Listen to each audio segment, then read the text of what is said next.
Hi, my name is Jesse Salem. I'm 30 years old. I served in Handasa Kravit, Gdud 603, 603 in the year 2007. We were a combat engineering unit. We defused mines, we planted mines, we really opened the field for the entire army to pass through into enemy territory. My motivation to join the army really stems from who we are as a people. You read through the Torah, you read through the Nevi'im, you read through Zechariah. כה אמר אדוני צבאות, עוד ישבו זקנים וזקנות ברחובות ירושלים, ורחובות העיר ימלאו, ילדים וילדות, משחקים ברחובותיה. The streets of Jerusalem will be filled with old people, be filled with children once again playing in its marketplaces, in its streets. You read about נבואות in ספר ירמיהו, ויש תקווה לאחריתך נאום אדוני, ושבו בנים לגבולם. There's hope for your end, and the children will return back to their borders, back to the land of Israel. We lived throughout Galut for 1900 years with our hope focused towards Jerusalem, focused towards Israel. And today we have an opportunity and an obligation to fulfill the mitzvah that we haven't been able to fulfill for 1900 years. And that is to serve and protect our nation. It's our right, it's our obligation, and it's a responsibility that we haven't had for 1900 years. And today we're able to do it once again.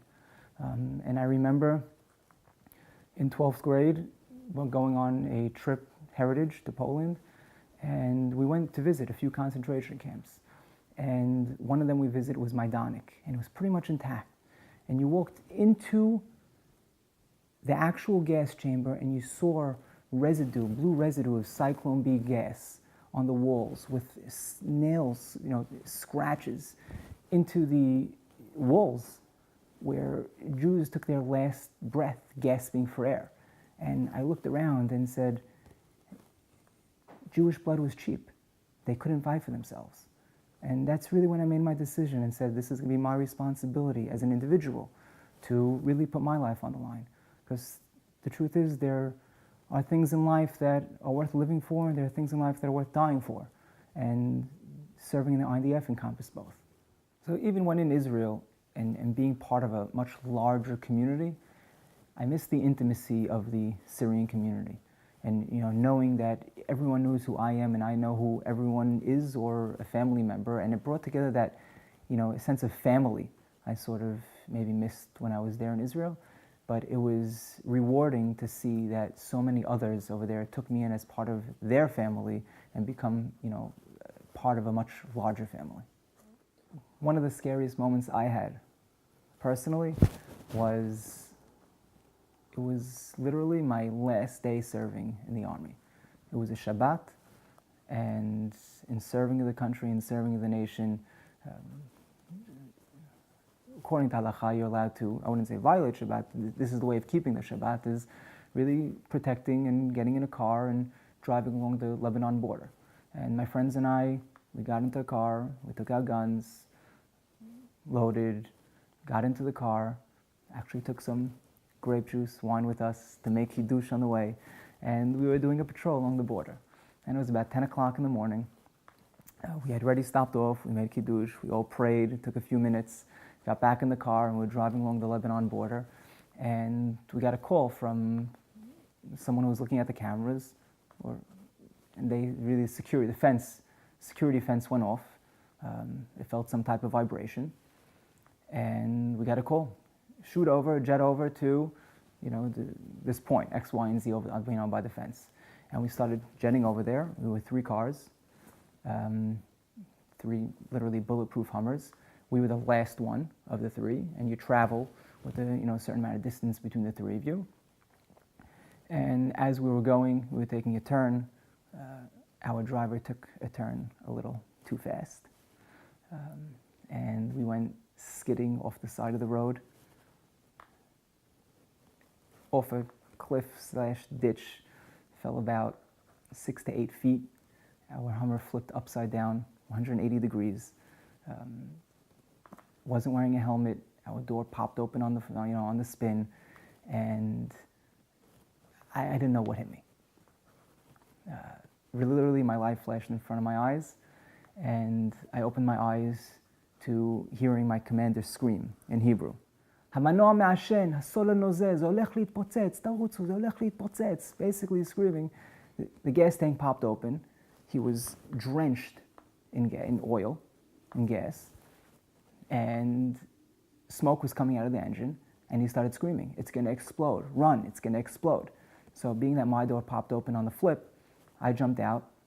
I left my gun in the car, which I never should have done, ran across the street, and I'm sitting there and I'm waiting for the next person to come, because if they're not, I'm going back. And my friend jumps out, Ben Simon jumps out, he runs across the street. My commander was the front, jumped out, and the driver was still stuck in there. And we were literally ready to cross back the street, and we saw him making a move out of the door, ran across the street, and we stopped there. And we hear on the radio them screaming, basically all the code names, everyone on the entire border where we are, putting them on the high alert because it seemed like a missile had hit our car. So all of a sudden you saw everyone jetting over. Some of us were lightly injured. They took us to the hospital, but I remember at the very moment, just saying,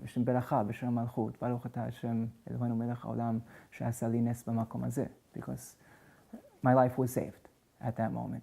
Some of the most meaningful moments in the Army was really going through training as your unit, but you go through training as a family. You build camaraderie, you build a sense of responsibility for one another, that you're never leaving your friend behind no matter what. And that could go from the most basic training, that if someone is having trouble finishing off a run or a hike, you're going to do anything to make sure he finishes with you. If it means you and your friend literally push him up the hill, or if it means that he's having a tough time and you're going to finish putting him on the stretcher and the four of you are going to carry him up the mountain to finish off, everyone finishes together. And that carries down to the battlefield. And that means that if your friend is hit, if your friend is hurt, under dodging bullets, you're going back for them. A lot of people ask me what were the challenges in the Army. And I think back to it, and when I made my decision to go to the Army, I made a decision to go wholeheartedly, and I said, if every Israeli could do it, there's no reason why I can't do it too. And I almost said, any challenge that I'll be faced with, everyone else is faced with, and the same way they overcome it, I'm going to overcome it too. So if it meant that I had an hour of personal time to myself, and that included getting ready for bed, showering, making a phone call to the family, and any set time that I could set a time to learn during the day, which until now I was learning, full 10, 12, 16 hours a day in yeshiva. So I set time to learn whatever it was, and I got 20 minutes a day, but it was kavua. And that was really kept me spiritually going through. Shabbat was beautiful. It really brought everyone together on the base. Religious, non-religious, everyone just came together and prayed. Physically, I don't know if it was everything's a challenge, but challenges just make you stronger. And I realized some of my inner abilities that maybe I didn't know I had until then. When I think of who inspired me in life, there are so many people. My closest friends, my rabbis, my teachers growing up from elementary school throughout high school. But the ones who stick out are my mom and dad. They really gave me everything I have. They instilled in me a love and passion for Eretz Yisrael and Medinat Yisrael from the day I was born. They took me, they tried to make Aliyah when I was 4 years old, and I lived in Israel. I lived in Efrat for a year.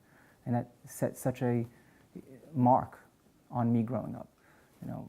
My father's love for Mishnah and Torah Sheba'al Peh, left its mark on me, and my mother's passion for Tanakh lives in me till today. And all that coming together, the Torah Shebichtav, the Torah Sheba'al Peh, the love for Eretz Yisrael, the wanting and longing to move to Eretz Yisrael and serve Medinat Yisrael, really, made me who I am today.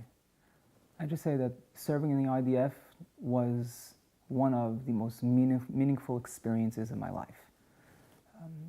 It really helped shape who I am today, from understanding Hebrew to understanding Israeli culture, to appreciating Eretz Yisrael and Medinat Yisrael, and being able to literally put my life on the line for a goal, an ideal that I feel is important.